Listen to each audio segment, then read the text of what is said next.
বাংলাদেশ ব্যাংকের নির্দেশনায় স্কুল শিক্ষার্থীদের অর্থনৈতিক কর্মকাণ্ডে অন্তর্ভুক্ত ও উৎসাহিত এবং তাদের মধ্যে সঞ্চয়ের মনোভাব গড়ে তোলার লক্ষ্যে কুমিল্লায় অনুষ্ঠিত হয়ে গেছে স্কুল ব্যাংকিং কনফারেন্স।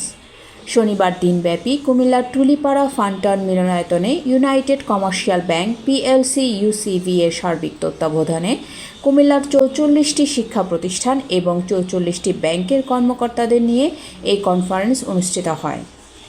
অনুষ্ঠানে প্রধান অতিথির বক্তব্য রাখেন বাংলাদেশ ব্যাংকের পরিচালক চট্টগ্রাম অফিস মোহাম্মদ বদিউজ্জামান দিদার।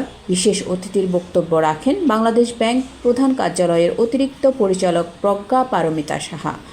বিশেষ অতিথি হিসেবে আরও বক্তব্য রাখেন কুমিল্লা সহকারী জেলা শিক্ষা officer Rikta Barua, United commercial ব্যাংকের পিএলসি কর্পোরেটেড হেড অফিসের head of transaction banking Mohammad Sekandar Azam SEVP. আরও উপস্থিত ছিলেন বাংলাদেশ ব্যাংকের সহকারী পরিচালক মোহাম্মদ ইমরুল হাসান, সোনালী ব্যাংক পিএলসি কুমিল্লা কর্পোরেট শাখার ডিজিএম মোহাম্মদ নাসির উদ্দিন খান।